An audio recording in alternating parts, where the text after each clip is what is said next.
श्री स्वामी समर्थ. जय जय स्वामी समर्थ. नमस्कार स्वामी भक्तांनो. आपल्या भोवती स्वामींचं संरक्षण कवच तयार करायचं असेल तर आजचा हा मंत्र तुम्ही अवश्य ऐका. या मंत्राचे फायदे ऐकून तुम्ही थक्क व्हाल. जर तुम्हाला हा व्हिडिओ न शोधता सापडला आहे, मोबाईल पाहताना अचानक तुमच्या समोर हा व्हिडिओ आला आहे, या मंत्रातील अद्भुत शक्ती तुमच्या अवतीभोवती प्राप्त होण्यासाठी, स्वामींचा आशीर्वाद तुमच्यापर्यंत पोहोचण्यासाठी हा व्हिडिओ तुम्हाला आज मिळाला आहे. तुम्ही त्या निवडक लोकांपैकी असणार आहात ज्यांच्यावर श्री स्वामी समर्थांची विशेष कृपा असणार आहे. होय भक्तांनो, स्वतः स्वामी महाराज तुम्हाला इथे घेऊन आलेले आहेत. कारण ज्या भक्तांवर स्वामींचा आशीर्वाद प्राप्त होणार असतो त्यांच्यासोबतच अशा अद्भुत आणि चमत्कारिक घटना घडतात. प्रिय भक्तांनो, हा व्हिडिओ हलका समजण्याची चूक अजिबात करू नका. कारण एकदा का श्री स्वामी समर्थ महाराजांची विशेष कृपा तुमच्यावर झाली तर तुमच्या नशिबाचे दारच उघडेल. आजचा दिवस तुमचे नशीब बदलवणार आहे. आत्ताच या क्षणी दुःख, गरिबी, नकारात्मकता, आजारपण, दरिद्री सर्व काही या क्षणी संपणार आहे आणि तुमच्या जीवनात सुखाचं, समाधानाचं, आनंदाचं महासागर येणार आहे. प्रिय भक्तांनो, तुम्हीही सतत पैशांची चिंता करत असाल तर आजपासून ती चिंता दूर फेकून द्या. तुमची सर्व काळजी आता संपणार आहे. फक्त हा पवित्र मंत्र जो आज तुमच्या कानावर पडणार आहे तो श्रद्धेने ऐका.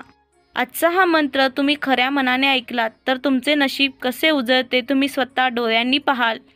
प्रिय भक्तांनो, उगाचच नकारात्मक विचार करू नका. सतत आपण गरीब आहे, आपल्याकडे पैसे नाहीत असे विचार आपण मनात आणतो तेव्हाच आपलं मन निराश होतं. पण नेहमीच दुःखी राहून रडत बसण्यापेक्षा काहीतरी कार्य करा. तुमचं मन आनंदात रमवा. तुम्हाला देवाचा चमत्कारिक आशीर्वाद प्राप्त करून घ्यायचा आहे ना, मग आत्ताच हा मंत्र ऐकायला सुरुवात करा. हा मंत्र शेवटपर्यंत ऐका, कारण शेवटच्या क्षणी असा चमत्कार होणार आहे ज्याची तुम्ही कल्पनाही केली नसेल. प्रिय भक्तांनो, तुम्ही अनेक वर्षांपासून संघर्ष करत आहात का? तुम्ही नोकरीसाठी प्रयत्न करताय पण ती अजून तुम्हाला मिळाली नाही. कष्ट करूनही हातात पैसा टिकत नाही, मनाला समाधान नाही. या सर्व अडचणींतून तुम्ही जात आहात का? तर आता काळजी करू नका, कारण हा व्हिडिओ तुम्हाला शोधाशोध न करता सापडला आहे. म्हणजेच तुमचं नशीब बदलण्याची वेळ आता आली आहे. स्वामी समर्थांनीच त्यांच्या नामस्मरणासाठी तुम्हाला इथपर्यंत बोलवलं आहे. हा व्हिडिओ, हा मंत्र फक्त ऐकण्यासाठी नाही तर तो अनुभवण्यासाठी आहे. या चमत्कारिक शक्तीचा तुम्हाला अनुभव घ्यायचा असेल तर तुम्ही आज हा मंत्र अवश्य ऐका. स्वामी समर्थांचं वरदान प्राप्त करण्यासाठी हा व्हिडिओ शेवटपर्यंत ऐका. या व्हिडिओमध्ये जो मंत्र दिलाय तो अत्यंत शक्तिशाली, चमत्कारिक आणि प्रभावी असा आहे. स्वतः स्वामी महाराज या मंत्रातून प्रकट होतात, आशीर्वाद देतात. आज जर तुम्ही ही संधी सोडलात तर पुन्हा कदाचित तुम्हाला ही संधी मिळणार नाही. त्यामुळे या संधीचं सोनं करा. हा मंत्र ऐकत रहा. असे शक्तिशाली, चमत्कारिक मंत्र जप ऐकण्यासाठी आत्ताच आपल्या चॅनलला सबस्क्राईब करा. चला तर प्रेमळ स्वामी भक्तांनो, आजचा हा मंत्र कोणता आहे ते पाहूयात.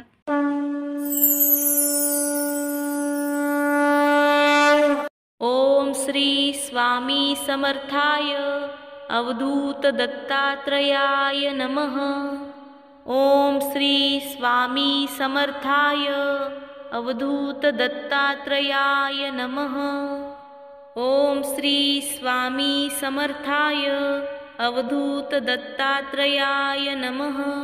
ओम श्री स्वामी समर्थाय अवधूत दत्तात्रयाय नमः. ओम श्री स्वामी समर्थाय अवधूत दत्तात्रयाय नमः. ओम श्री स्वामी समर्थाय अवधूत दत्तात्रयाय नमः. ओम श्री स्वामी समर्थाय अवधूत दत्तात्रयाय नमः. ओम श्री स्वामी समर्थाय अवधूत दत्तात्रयाय नमः. ओम श्री स्वामी समर्थाय अवधूत दत्तात्रयाय नमः. ओम श्री स्वामी समर्थाय अवधूत दत्तात्रयाय नमः.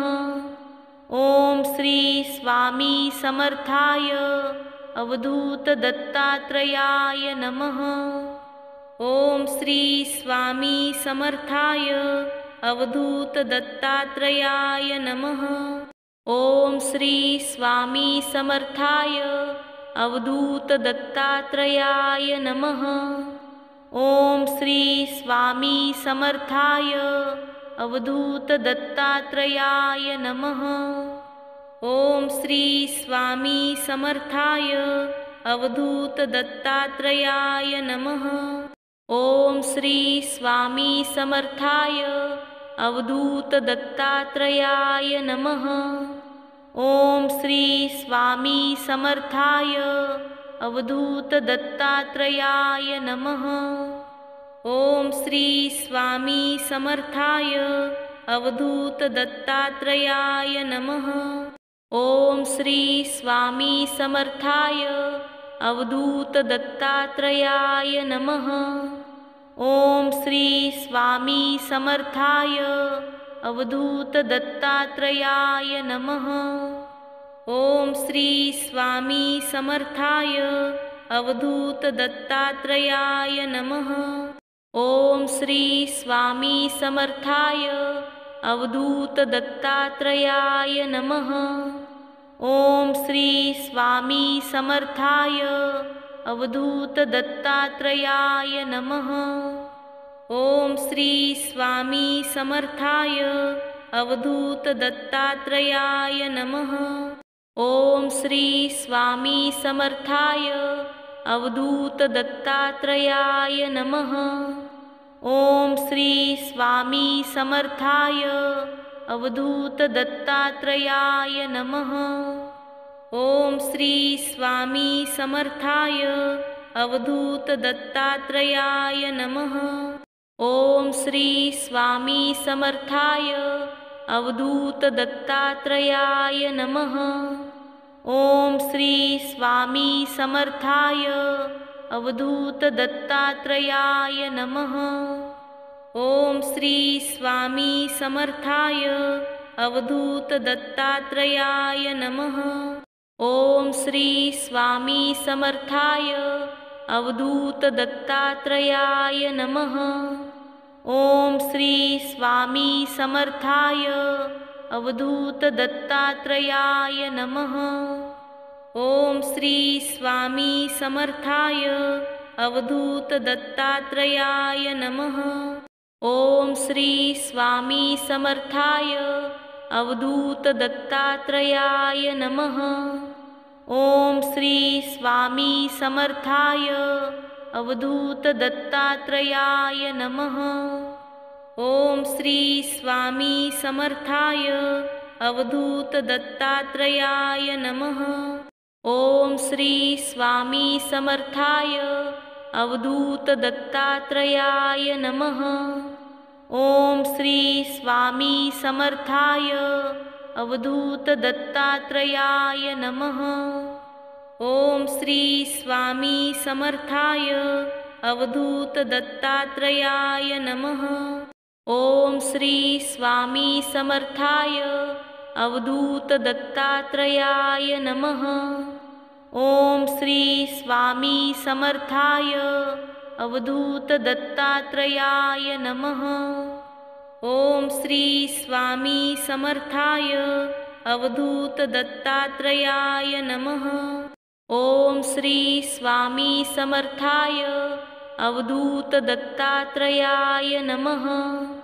ओम श्री स्वामी समर्थाय अवधूत दत्तात्रेयाय नमः। ओम श्री स्वामी समर्थाय अवधूत दत्तात्रेयाय नमः। ओम श्री स्वामी समर्थाय अवधूत दत्तात्रेयाय नमः। ओम श्री स्वामी समर्थाय अवधूत दत्तात्रेयाय नमः। ओम श्री स्वामी समर्थाय अवधूत दत्तात्रेयाय नमः। ओम श्री स्वामी समर्थाय अवधूत दत्तात्रेयाय नमः। ओम श्री स्वामी समर्थाय अवधूत दत्तात्रेयाय नमः। ओम श्री स्वामी समर्थाय अवधूत दत्तात्रेयाय नमः। ओम श्री स्वामी समर्थाय अवधूत दत्तात्रेयाय नमः। ओम श्री स्वामी समर्थाय अवधूत दत्तात्रेयाय नमः। ओम श्री स्वामी समर्थाय अवधूत दत्तात्रेयाय नमः।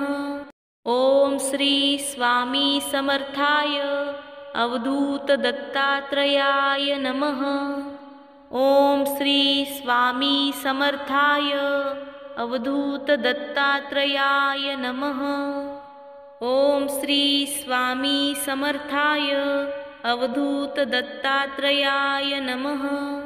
ओम श्री स्वामी समर्थाय अवधूत दत्तात्रेयाय नमः। ओम श्री स्वामी समर्थाय अवधूत दत्तात्रेयाय नमः। ओम श्री स्वामी समर्थाय अवधूत दत्तात्रेयाय नमः। ओम श्री स्वामी समर्थाय अवधूत दत्तात्रेयाय नमः। ओम श्री स्वामी समर्थाय अवधूत दत्तात्रेयाय नमः। ओम श्री स्वामी समर्थाय अवधूत दत्तात्रेयाय नमः। ओम श्री स्वामी समर्थाय अवधूत दत्तात्रेयाय नमः। ओम श्री स्वामी समर्थाय अवधूत दत्तात्रेयाय नमः। ओम श्री स्वामी समर्थाय अवधूत दत्तात्रेयाय नमः। ओम श्री स्वामी समर्थाय अवधूत दत्तात्रेयाय नमः। ओम श्री स्वामी समर्थाय अवधूत दत्तात्रेयाय नमः। ओम श्री स्वामी समर्थाय अवधूत दत्तात्रेयाय नमः। ओम श्री स्वामी समर्थाय अवधूत दत्तात्रेयाय नमः।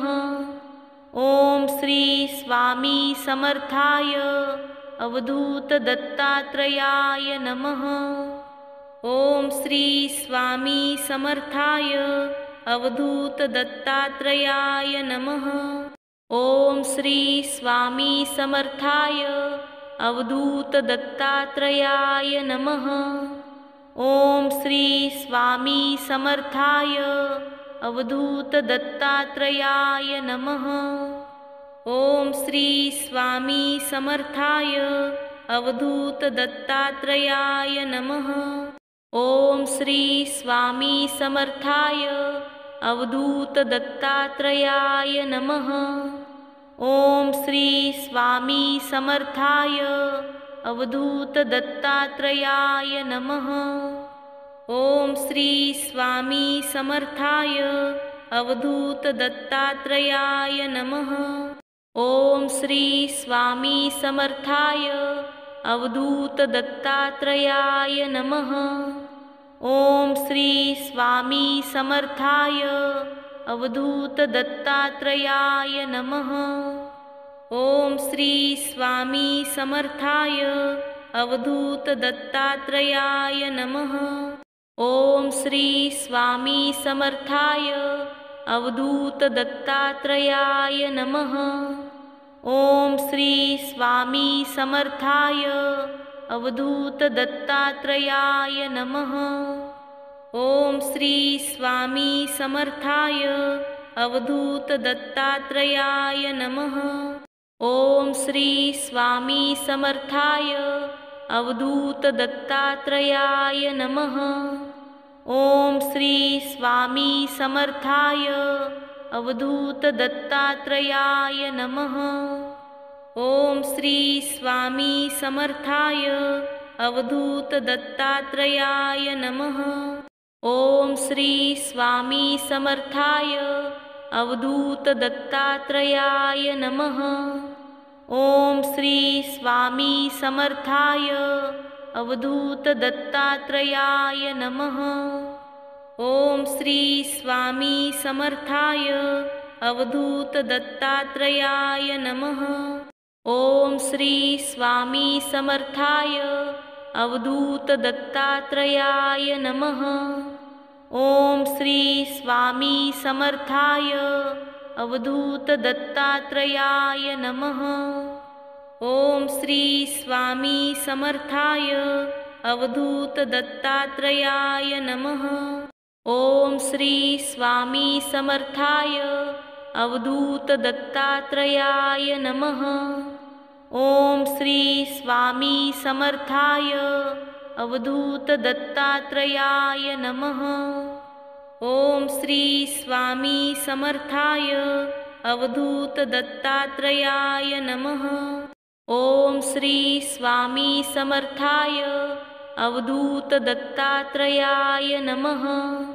ओम श्री स्वामी समर्थाय अवधूत दत्तात्रेयाय नमः। ओम श्री स्वामी समर्थाय अवधूत दत्तात्रेयाय नमः।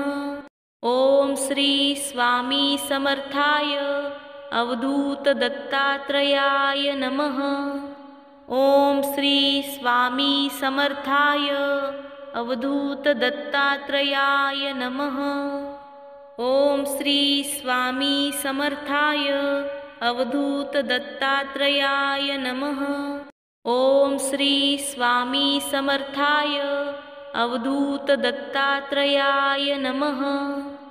ओम श्री स्वामी समर्थाय अवधूत दत्तात्रेयाय नमः। ओम श्री स्वामी समर्थाय अवधूत दत्तात्रेयाय नमः। ओम श्री स्वामी समर्थाय अवधूत दत्तात्रेयाय नमः। ओम श्री स्वामी समर्थाय अवधूत दत्तात्रेयाय नमः।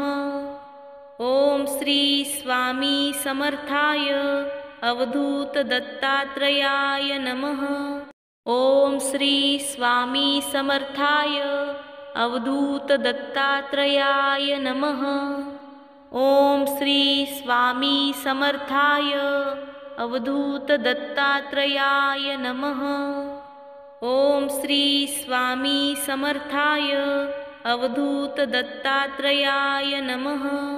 ओम श्री स्वामी समर्थाय अवधूत दत्तात्रेयाय नमः।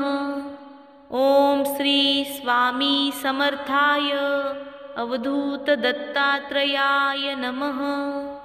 ओम श्री स्वामी समर्थाय अवधूत दत्तात्रेयाय नमः। ओम श्री स्वामी समर्थाय अवधूत दत्तात्रेयाय नमः। ओम श्री स्वामी समर्थाय अवधूत दत्तात्रेयाय नमः। ओम श्री स्वामी समर्थाय अवधूत दत्तात्रेयाय नमः। ओम श्री स्वामी समर्थाय अवधूत दत्तात्रेयाय नमः। ओम श्री स्वामी समर्थाय अवधूत दत्तात्रेयाय नमः। ओम श्री स्वामी समर्थाय अवधूत दत्तात्रेयाय नमः।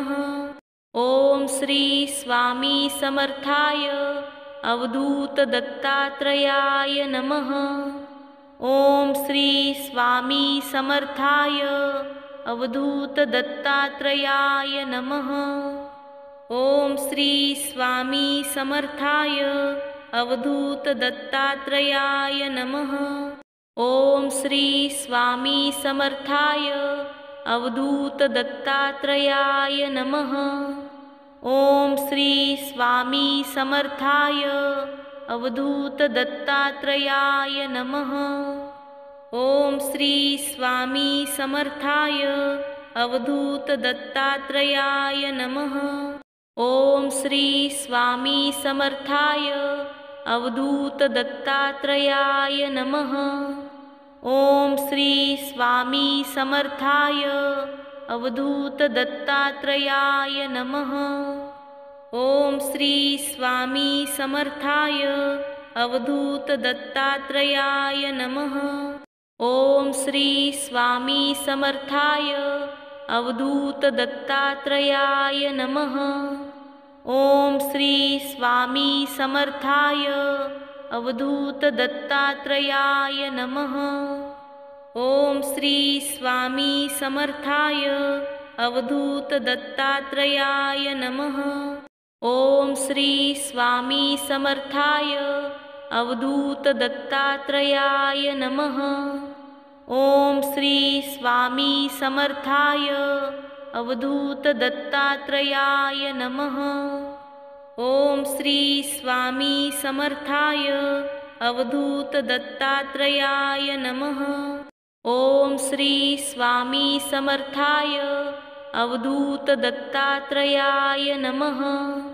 ओम श्री स्वामी समर्थाय अवधूत दत्तात्रेयाय नमः। ओम श्री स्वामी समर्थाय अवधूत दत्तात्रेयाय नमः। ओम श्री स्वामी समर्थाय अवधूत दत्तात्रेयाय नमः। ओम श्री स्वामी समर्थाय अवधूत दत्तात्रेयाय नमः। ओम श्री स्वामी समर्थाय अवधूत दत्तात्रेयाय नमः। ओम श्री स्वामी समर्थाय अवधूत दत्तात्रेयाय नमः। ओम श्री स्वामी समर्थाय अवधूत दत्तात्रेयाय नमः। ओम श्री स्वामी समर्थाय अवधूत दत्तात्रेयाय नमः। ओम श्री स्वामी समर्थाय अवधूत दत्तात्रेयाय नमः। ओम श्री स्वामी समर्थाय अवधूत दत्तात्रेयाय नमः। ओम श्री स्वामी समर्थाय अवधूत दत्तात्रेयाय नमः। ओम श्री स्वामी समर्थाय अवधूत दत्तात्रेयाय नमः। ओम श्री स्वामी समर्थाय अवधूत दत्तात्रेयाय नमः। ओम श्री स्वामी समर्थाय अवधूत दत्तात्रेयाय नमः। ओम श्री स्वामी समर्थाय अवधूत दत्तात्रेयाय नमः। ओम श्री स्वामी समर्थाय अवधूत दत्तात्रेयाय नमः। ओम श्री स्वामी समर्थाय अवधूत दत्तात्रेयाय नमः। ओम श्री स्वामी समर्थाय अवधूत दत्तात्रेयाय नमः। ओम श्री स्वामी समर्थाय अवधूत दत्तात्रेयाय नमः। ओम श्री स्वामी समर्थाय अवधूत दत्तात्रेयाय नमः। ओम श्री स्वामी समर्थाय अवधूत दत्तात्रेयाय नमः।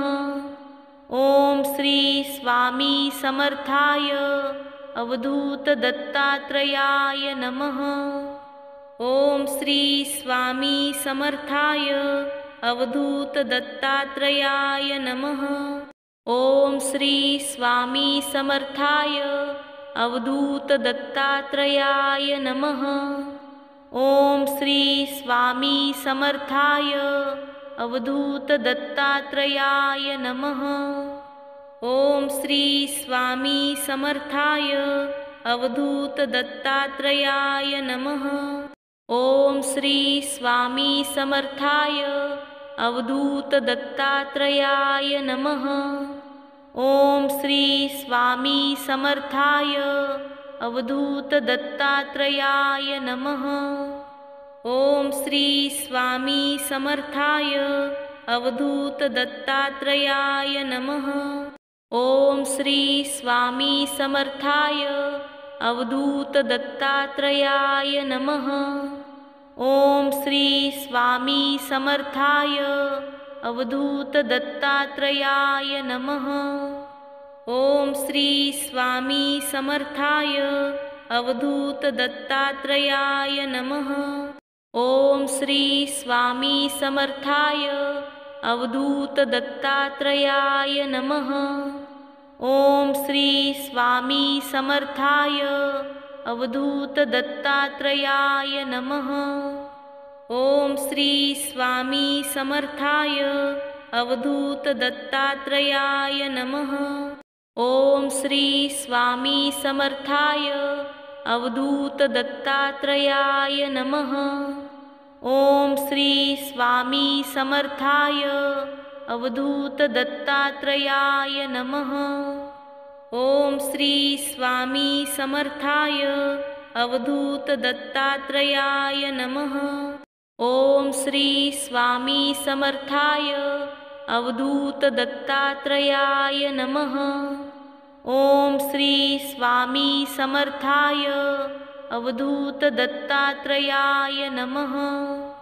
ओम श्री स्वामी समर्थाय अवधूत दत्तात्रेयाय नमः। ओम श्री स्वामी समर्थाय अवधूत दत्तात्रेयाय नमः।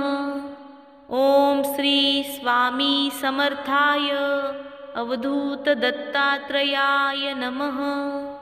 ओम श्री स्वामी समर्थाय अवधूत दत्तात्रेयाय नमः। ओम श्री स्वामी समर्थाय अवधूत दत्तात्रेयाय नमः। ओम श्री स्वामी समर्थाय अवधूत दत्तात्रेयाय नमः। ओम श्री स्वामी समर्थाय अवधूत दत्तात्रेयाय नमः। ओम श्री स्वामी समर्थाय अवधूत दत्तात्रेयाय नमः। ओम श्री स्वामी समर्थाय अवधूत दत्तात्रेयाय नमः। ओम श्री स्वामी समर्थाय अवधूत दत्तात्रेयाय नमः। ओम श्री स्वामी समर्थाय अवधूत दत्तात्रेयाय नमः। ओम श्री स्वामी समर्थाय अवधूत दत्तात्रेयाय नमः। ओम श्री स्वामी समर्थाय अवधूत दत्तात्रेयाय नमः। ओम श्री स्वामी समर्थाय अवधूत दत्तात्रेयाय नमः। ओम श्री स्वामी समर्थाय अवधूत दत्तात्रेयाय नमः। ओम श्री स्वामी समर्थाय अवधूत दत्तात्रेयाय नमः। ओम श्री स्वामी समर्थाय अवधूत दत्तात्रेयाय नमः। ओम श्री स्वामी समर्थाय अवधूत दत्तात्रेयाय नमः। ओम श्री स्वामी समर्थाय अवधूत दत्तात्रेयाय नमः। ओम श्री स्वामी समर्थाय अवधूत दत्तात्रेयाय नमः। ओम श्री स्वामी समर्थाय अवधूत दत्तात्रेयाय नमः। ओम श्री स्वामी समर्थाय अवधूत दत्तात्रेयाय नमः। ओम श्री स्वामी समर्थाय अवधूत दत्तात्रेयाय नमः। ओम श्री स्वामी समर्थाय अवधूत दत्तात्रेयाय नमः। ओम श्री स्वामी समर्थाय अवधूत दत्तात्रेयाय नमः। ओम श्री स्वामी समर्थाय अवधूत दत्तात्रेयाय नमः। ओम श्री स्वामी समर्थाय अवधूत दत्तात्रेयाय नमः। ओम श्री स्वामी समर्थाय अवधूत दत्तात्रेयाय नमः। ओम श्री स्वामी समर्थाय अवधूत दत्तात्रेयाय नमः। ओम श्री स्वामी समर्थाय अवधूत दत्तात्रेयाय नमः। ओम श्री स्वामी समर्थाय अवधूत दत्तात्रेयाय नमः। ओम श्री स्वामी समर्थाय अवधूत दत्तात्रेयाय नमः। ओम श्री स्वामी समर्थाय अवधूत दत्तात्रेयाय नमः। ओम श्री स्वामी समर्थाय अवधूत दत्तात्रेयाय नमः। ओम श्री स्वामी समर्थाय अवधूत दत्तात्रेयाय नमः। ओम श्री स्वामी समर्थाय अवधूत दत्तात्रेयाय नमः। ओम श्री स्वामी समर्थाय अवधूत दत्तात्रेयाय नमः। ओम श्री स्वामी समर्थाय अवधूत दत्तात्रेयाय नमः। ओम श्री स्वामी समर्थाय अवधूत दत्तात्रेयाय नमः। ओम श्री स्वामी समर्थाय अवधूत दत्तात्रेयाय नमः। ओम श्री स्वामी समर्थाय अवधूत दत्तात्रेयाय नमः।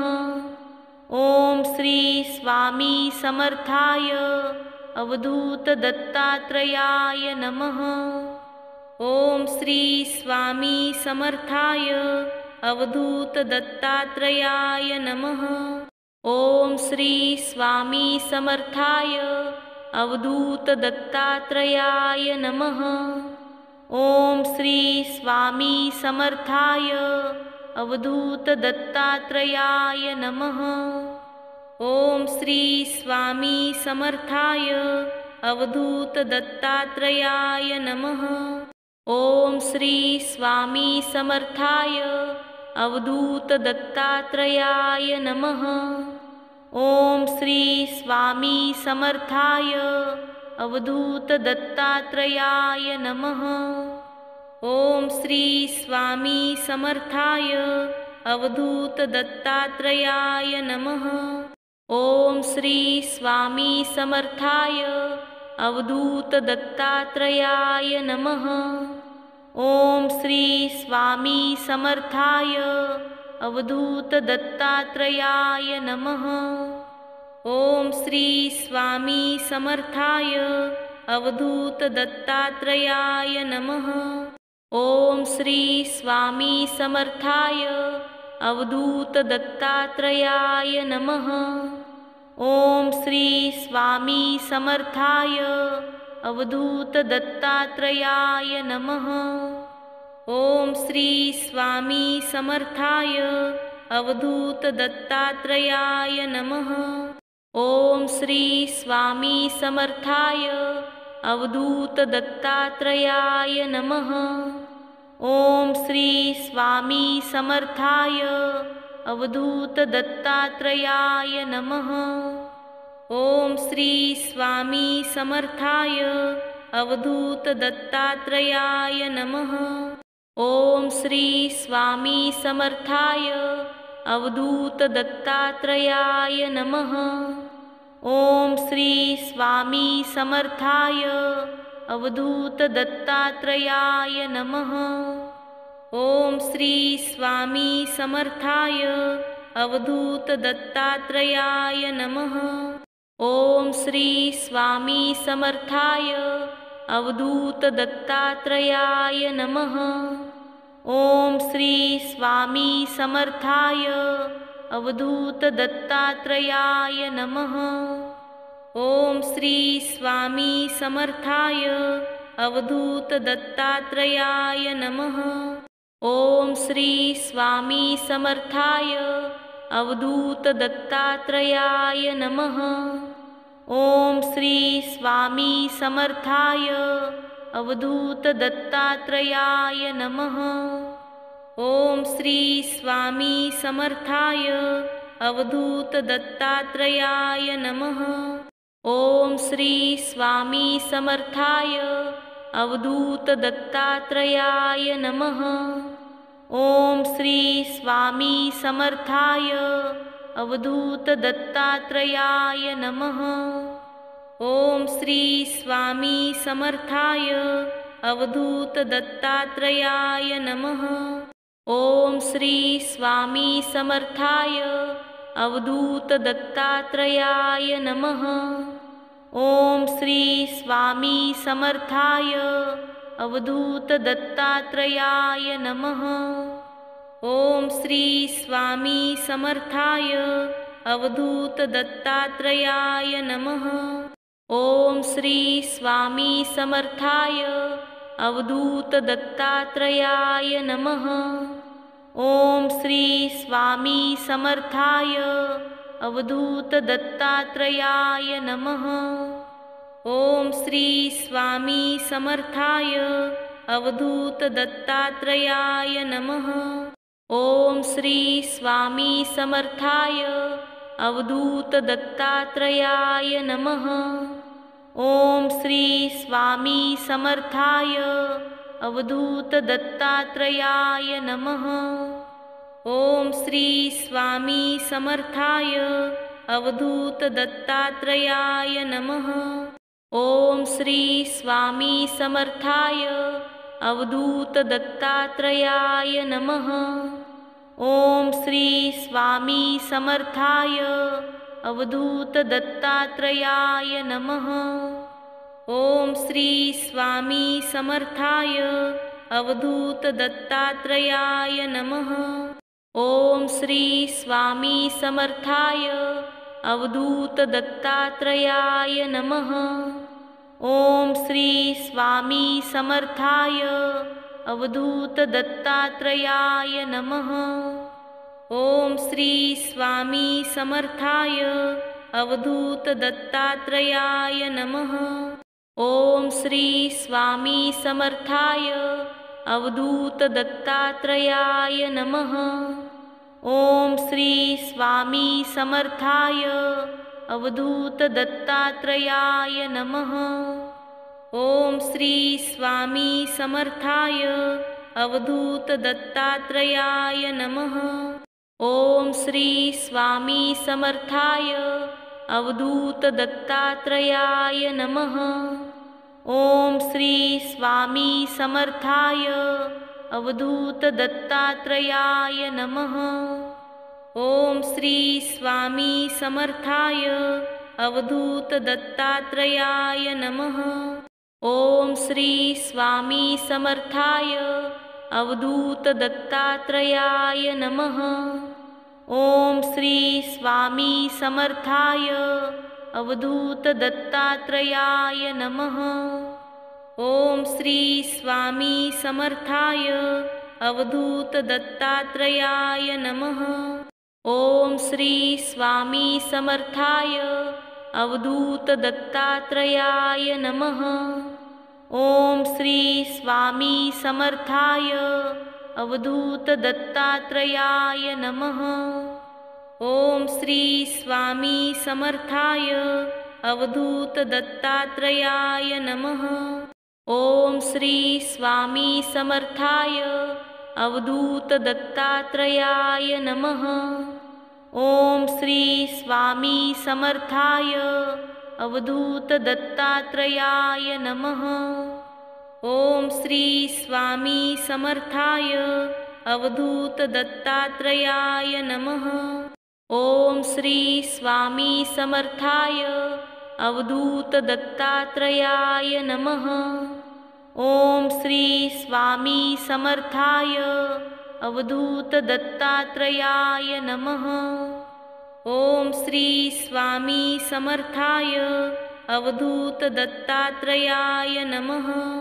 ओम श्री स्वामी समर्थाय अवधूत दत्तात्रेयाय नमः। ओम श्री स्वामी समर्थाय अवधूत दत्तात्रेयाय नमः। ओम श्री स्वामी समर्थाय अवधूत दत्तात्रेयाय नमः। ओम श्री स्वामी समर्थाय अवधूत दत्तात्रेयाय नमः। ओम श्री स्वामी समर्थाय अवधूत दत्तात्रेयाय नमः। ओम श्री स्वामी समर्थाय अवधूत दत्तात्रेयाय नमः। ओम श्री स्वामी समर्थाय अवधूत दत्तात्रेयाय नमः। ओम श्री स्वामी समर्थाय अवधूत दत्तात्रेयाय नमः। ओम श्री स्वामी समर्थाय अवधूत दत्तात्रेयाय नमः। ओम श्री स्वामी समर्थाय अवधूत दत्तात्रेयाय नमः। ओम श्री स्वामी समर्थाय अवधूत दत्तात्रेयाय नमः। ओम श्री स्वामी समर्थाय अवधूत दत्तात्रेयाय नमः। ओम श्री स्वामी समर्थाय अवधूत दत्तात्रेयाय नमः। ओम श्री स्वामी समर्थाय अवधूत दत्तात्रेयाय नमः। ओम श्री स्वामी समर्थाय अवधूत दत्तात्रेयाय नमः। ओम श्री स्वामी समर्थाय अवधूत दत्तात्रेयाय नमः। ओम श्री स्वामी समर्थाय अवधूत दत्तात्रेयाय नमः। ओम श्री स्वामी समर्थाय अवधूत दत्तात्रेयाय नमः। ओम श्री स्वामी समर्थाय अवधूत दत्तात्रेयाय नमः। ओम श्री स्वामी समर्थाय अवधूत दत्तात्रेयाय नमः। ओम श्री स्वामी समर्थाय अवधूत दत्तात्रेयाय नमः। ओम श्री स्वामी समर्थाय अवधूत दत्तात्रेयाय नमः।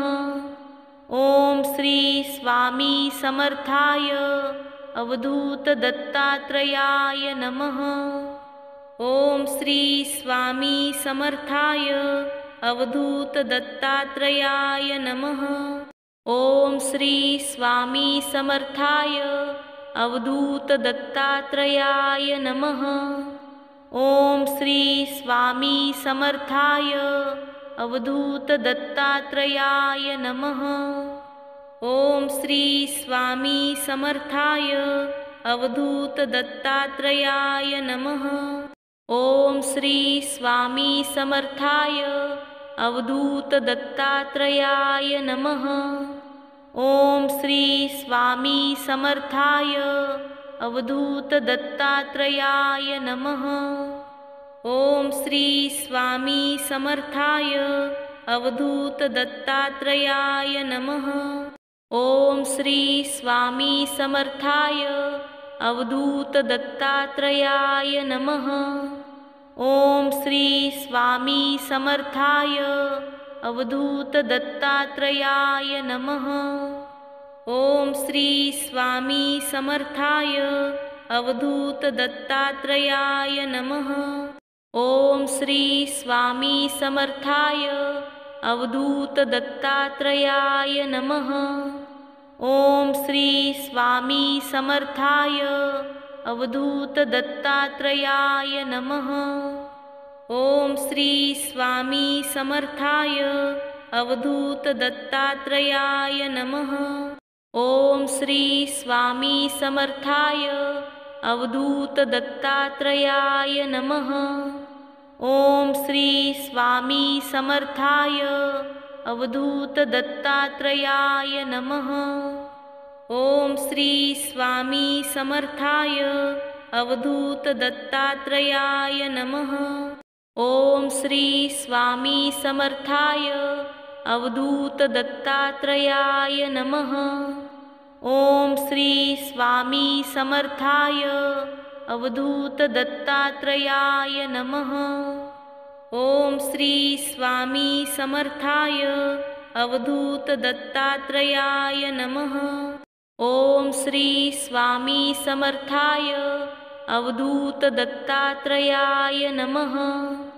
ओम श्री स्वामी समर्थाय अवधूत दत्तात्रेयाय नमः। ओम श्री स्वामी समर्थाय अवधूत दत्तात्रेयाय नमः। ओम श्री स्वामी समर्थाय अवधूत दत्तात्रेयाय नमः। ओम श्री स्वामी समर्थाय अवधूत दत्तात्रेयाय नमः। ओम श्री स्वामी समर्थाय अवधूत दत्तात्रेयाय नमः। ओम श्री स्वामी समर्थाय अवधूत दत्तात्रेयाय नमः। ओम श्री स्वामी समर्थाय अवधूत दत्तात्रेयाय नमः। ओम श्री स्वामी समर्थाय अवधूत दत्तात्रेयाय नमः। ओम श्री स्वामी समर्थाय अवधूत दत्तात्रेयाय नमः। ओम श्री स्वामी समर्थाय अवधूत दत्तात्रेयाय नमः। ओम श्री स्वामी समर्थाय अवधूत दत्तात्रेयाय नमः।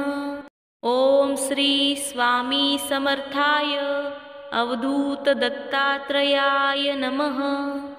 ओम श्री स्वामी समर्थाय अवधूत दत्तात्रेयाय नमः। ओम श्री स्वामी समर्थाय अवधूत दत्तात्रेयाय नमः। ओम श्री स्वामी समर्थाय अवधूत दत्तात्रेयाय नमः। ओम श्री स्वामी समर्थाय अवधूत दत्तात्रेयाय नमः। ओम श्री स्वामी समर्थाय अवधूत दत्तात्रेयाय नमः। ओम श्री स्वामी समर्थाय अवधूत दत्तात्रेयाय नमः। ओम श्री स्वामी समर्थाय अवधूत दत्तात्रेयाय नमः। ओम श्री स्वामी समर्थाय अवधूत दत्तात्रेयाय नमः। ओम श्री स्वामी समर्थाय अवधूत दत्तात्रेयाय नमः। ओम श्री स्वामी समर्थाय अवधूत दत्तात्रेयाय नमः। ओम श्री स्वामी समर्थाय अवधूत दत्तात्रेयाय नमः। ओम श्री स्वामी समर्थाय अवधूत दत्तात्रेयाय नमः। ओम श्री स्वामी समर्थाय अवधूत दत्तात्रेयाय नमः। ओम श्री स्वामी समर्थाय अवधूत दत्तात्रेयाय नमः। ओम श्री स्वामी समर्थाय अवधूत दत्तात्रेयाय नमः। ओम श्री स्वामी समर्थाय अवधूत दत्तात्रेयाय नमः। ओम श्री स्वामी समर्थाय अवधूत दत्तात्रेयाय नमः। ओम श्री स्वामी समर्थाय अवधूत दत्तात्रेयाय नमः। ओम श्री स्वामी समर्थाय अवधूत दत्तात्रेयाय नमः। ओम श्री स्वामी समर्थाय अवधूत दत्तात्रेयाय नमः। ओम श्री स्वामी समर्थाय अवधूत दत्तात्रेयाय नमः। ओम श्री स्वामी समर्थाय अवधूत दत्तात्रेयाय नमः। ओम श्री स्वामी समर्थाय अवधूत दत्तात्रेयाय नमः। ओम श्री स्वामी समर्थाय अवधूत दत्तात्रेयाय नमः। ओम श्री स्वामी समर्थाय अवधूत दत्तात्रेयाय नमः। ओम श्री स्वामी समर्थाय अवधूत दत्तात्रेयाय नमः। ओम श्री स्वामी समर्थाय अवधूत दत्तात्रेयाय नमः। ओम श्री स्वामी समर्थाय अवधूत दत्तात्रेयाय नमः। ओम श्री स्वामी समर्थाय अवधूत दत्तात्रेयाय नमः। ओम श्री स्वामी समर्थाय अवधूत दत्तात्रेयाय नमः। ओम श्री स्वामी समर्थाय अवधूत दत्तात्रेयाय नमः। ओम श्री स्वामी समर्थाय अवधूत दत्तात्रेयाय नमः। ओम श्री स्वामी समर्थाय अवधूत दत्तात्रेयाय नमः। ओम श्री स्वामी समर्थाय अवधूत दत्तात्रेयाय नमः। ओम श्री स्वामी समर्थाय अवधूत दत्तात्रेयाय नमः। ओम श्री स्वामी समर्थाय अवधूत दत्तात्रेयाय नमः। ओम श्री स्वामी समर्थाय अवधूत दत्तात्रेयाय नमः। ओम श्री स्वामी समर्थाय अवधूत दत्तात्रेयाय नमः। ओम श्री स्वामी समर्थाय अवधूत दत्तात्रेयाय नमः। ओम श्री स्वामी समर्थाय अवधूत दत्तात्रेयाय नमः। ओम श्री स्वामी समर्थाय अवधूत दत्तात्रेयाय नमः। ओम श्री स्वामी समर्थाय अवधूत दत्तात्रेयाय नमः। ओम श्री स्वामी समर्थाय अवधूत दत्तात्रेयाय नमः। ओम श्री स्वामी समर्थाय अवधूत दत्तात्रेयाय नमः। ओम श्री स्वामी समर्थाय अवधूत दत्तात्रेयाय नमः। ओम श्री स्वामी समर्थाय अवधूत दत्तात्रेयाय नमः। ओम श्री स्वामी समर्थाय अवधूत दत्तात्रेयाय नमः। ओम श्री स्वामी समर्थाय अवधूत दत्तात्रेयाय नमः। ओम श्री स्वामी समर्थाय अवधूत दत्तात्रेयाय नमः। ओम श्री स्वामी समर्थाय अवधूत दत्तात्रेयाय नमः। ओम श्री स्वामी समर्थाय अवधूत दत्तात्रेयाय नमः। ओम श्री स्वामी समर्थाय अवधूत दत्तात्रेयाय नमः। ओम श्री स्वामी समर्थाय अवधूत दत्तात्रेयाय नमः।